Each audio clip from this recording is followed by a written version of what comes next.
Before the concrete walls of West African oldest castle were raised, before the arrival of the foreign seas on the horizon, there was the water, and within the water there was a promise for the people of Edinaman, popularly known today as Elmina. The sea is not just a resource, it's a deity. The lagoon is not just the body of the water, it's the mother.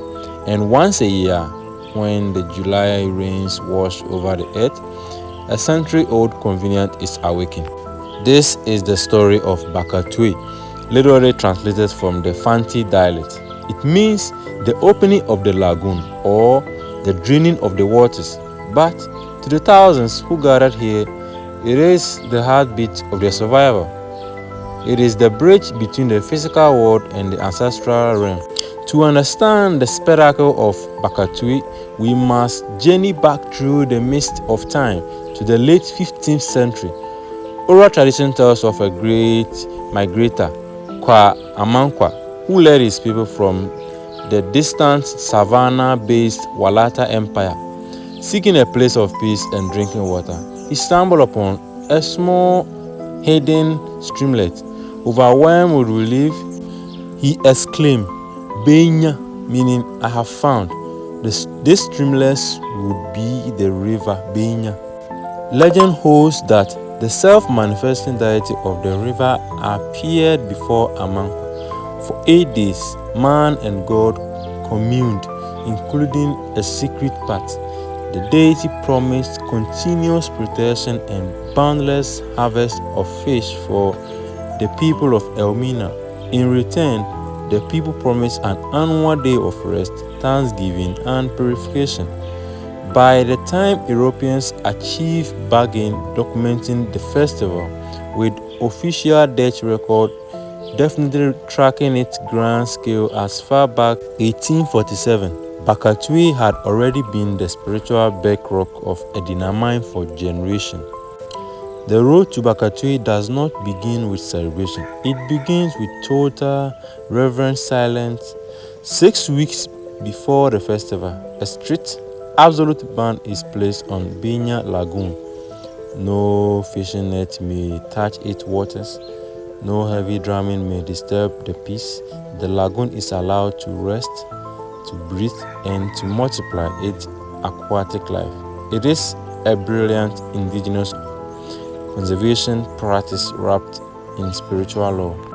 As the final weeks arrive, purification begins.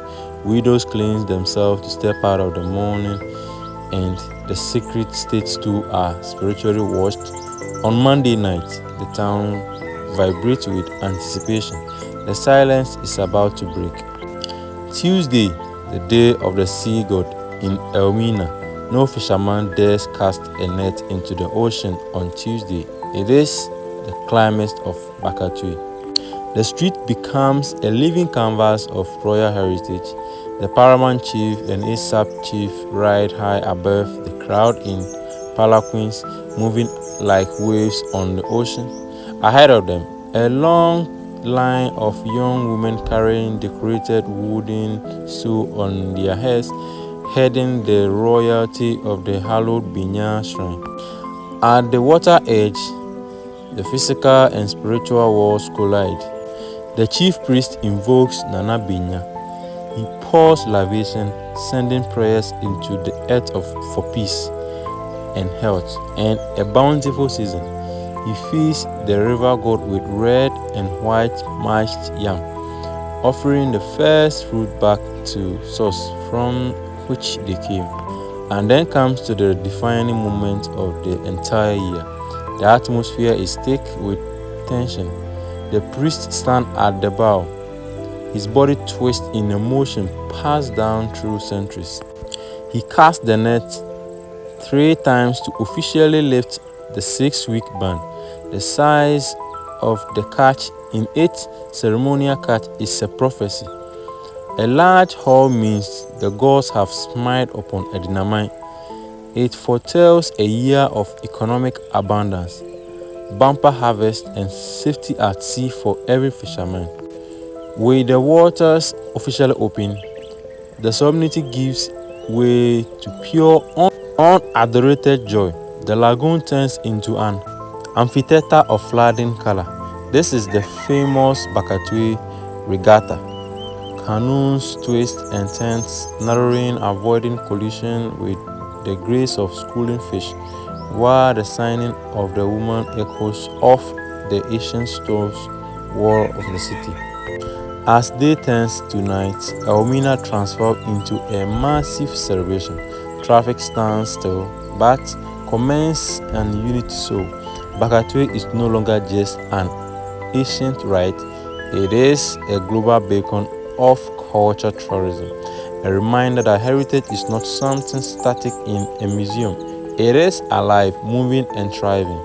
Years will come, seasons will turn, modernity will continue to reshape the world, but as long as the rain falls in July and as long as the ocean meets the shore, the people of Elmina will stand at the edge of the water. They will remember Amankwa, they will honor Nana Benya, they will cast their net into the deep, bound forever by the secret tide of Bakatue.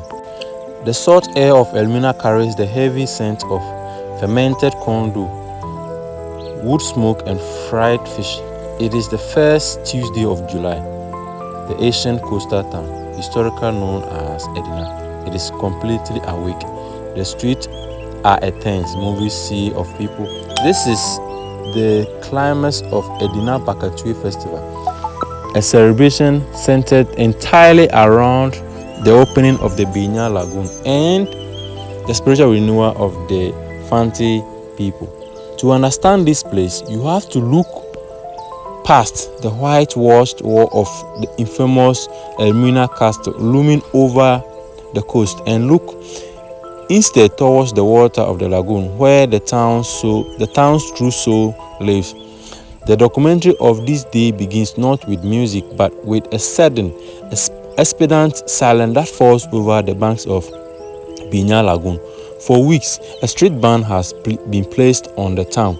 No fishing in the lagoon, no drumming, no funeral, no loud noise. The earth and the waters have been allowed to rest. Now, the time has come to wake them up. Through the crowd, a spectacular royal procession begins to move. The chiefs and the queen mothers of the Edina traditional area advance down in the ceremonial street, carried high in opulent, heavily decorated palanquins.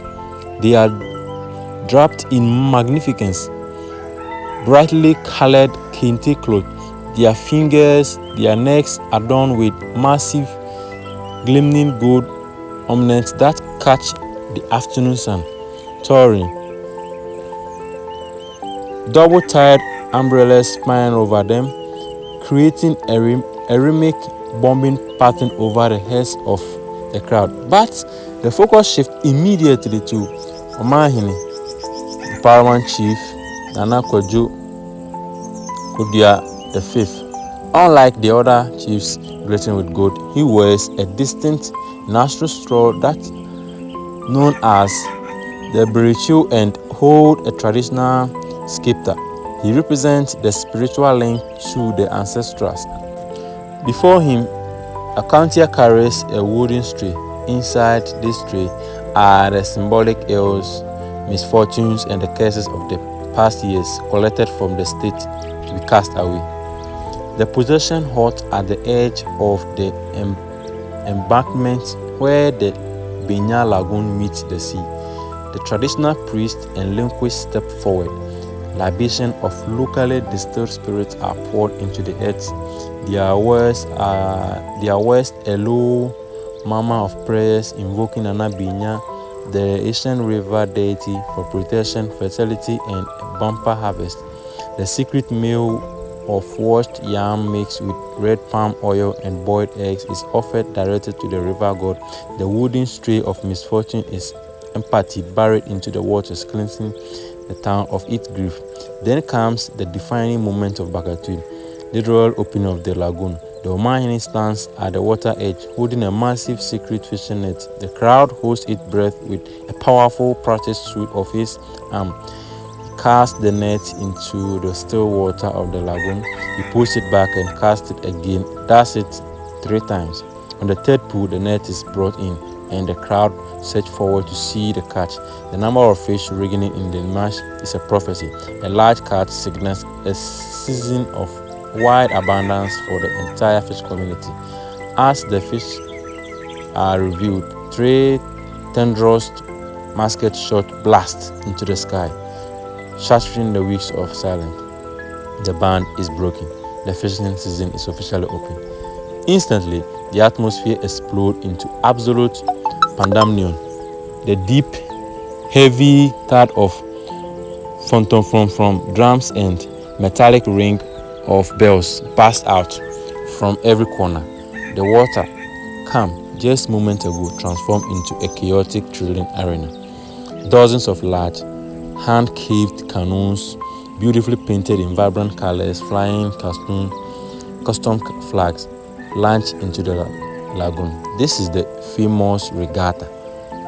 The fishermen strip to the waist and using their sheer physical strength, paddling with furious, synchronized stroke, and their muscles straining as they race across the water.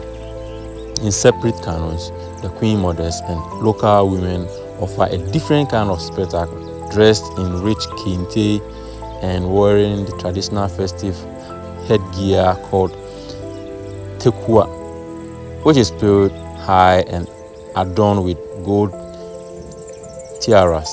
They sing and fire miniature guns into the air, dancing with incredible grace as the boats rock violently between them.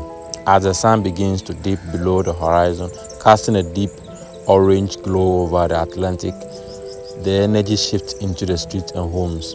The air fills with smell of fresh seafood stews and steaming hot kinky, the sour corn dough that is the staple food of the coast. Families who have traveled from all over Ghana and across the world gather together around heavy tables, laughing and sharing food. The documentary on the lagoon, now dotted with small Latins of fishermen who have quietly gone out to work for the first time in weeks. The fanfare will continue in the street deep in the night, but on the water, the ancient covenant between the people of Edina and the spirit of the river has been renewed for another year. The camera reset its lens, shifting from the wide panorama of the river bank to focus on the intimate, gritty details of the pre-dawn hours. It is at 4 in the morning on the day of Bakatue. The coastal fog still clings heavily to the old stones of Elmina Castle. Long before the chief oversteps into their palanquins, the true prologue of the festival is written in dark by the hands of the elderly women and the young fishermen. In the courtyard of the royal place, a fire is already cracking. The air smells sharply of sharp firewood, dried herbs, and earthy aroma of white clay. Traditional priests, their skin painted in intricate, ghostly white chalk patterns that symbolize purity and connections to the spiritual world, move in a quiet, synchronized rhythm. They are preparing the sacred food. Large earthen pots bubble over the fire as they boil yam and stir in rich, blood red palm oil. There is no talking. The preparation is a silent prayer. Every moment must be practiced because any mistake in the ritual food would offend Nana Benya, the guardian deity of the lagoon. Meanwhile, down by the harbor, the morning light begins to bleed a faint purple into the sky. Hundreds of fishermen are standing beside their wooden canoes, which is wedged tightly together along the narrow canal. For the past week, during the mandatory resting period of the lagoon, these men have been landlocked. Their hands are lost and restless. They have spent the quiet days patching their nets, carving new paddles from heavy wood and preparing and repainting the hulls of their boats with bold slogans. biblical verses, and vibrant red, yellow, and green of Ghanaian flag. There is an electric, anxious energy among them. The festival is not just a culture performance for these men. It is the line between a year of poverty and a year of survival. The documentary shifts to the mid-morning heat, where the sun of the town begins to swell like a rising tide. The silence that governed Elmina for past fortnight is thick, almost heavy, right before it breaks. When the royal procession finally emerges, the camera catches the incredible weight of the gold. The South chiefs surrounded by their retinues and their rest so heavy with solid gold bracelets shaped like animals and fruits that their arms must be supported by young attendants. The umbrellas overhead are massive spinning discs of velvet and silk, creating a hypnotic swirl of color against the blue sky. As the procession reaches the mouth of Benya Lagoon, the camera zooms in on the face of the chief priest. He holds a calabash filled with schnapps and water mixed with sacred herb. His voices rise over the murmur of the crowd, shouting out the names of the ancestors, tracing the lineage of Edina people back in the founders who first made a pact with river god centuries ago. He pours the liquid onto the earth and dry grounds instantly. Then comes the moment of absolute stillness. The Omahene step on the wooden platform overhanging the lagoon. The giant fishing net is helped at his feet. The crowd of thousands goes completely silent, a stillness so deep you can hear the waves of the Atlantic breaking in the nearby beach. He lifts the heavy net, his shoulders squares with a single explosive burst of motion. He throws it. Then the net unfurls in a perfect wide circle in the air around, slapping against the surface of the lagoon and sinking into the dark green water. The pullback is slow, deliberate. When the net breaks the surface, the camera catches the silver fish, a flash of tilapia and mullet thrashing in the mesh. A roar erupts from the crowd. Thank you for watching. Thank you for staying by. Thank you for subscribing.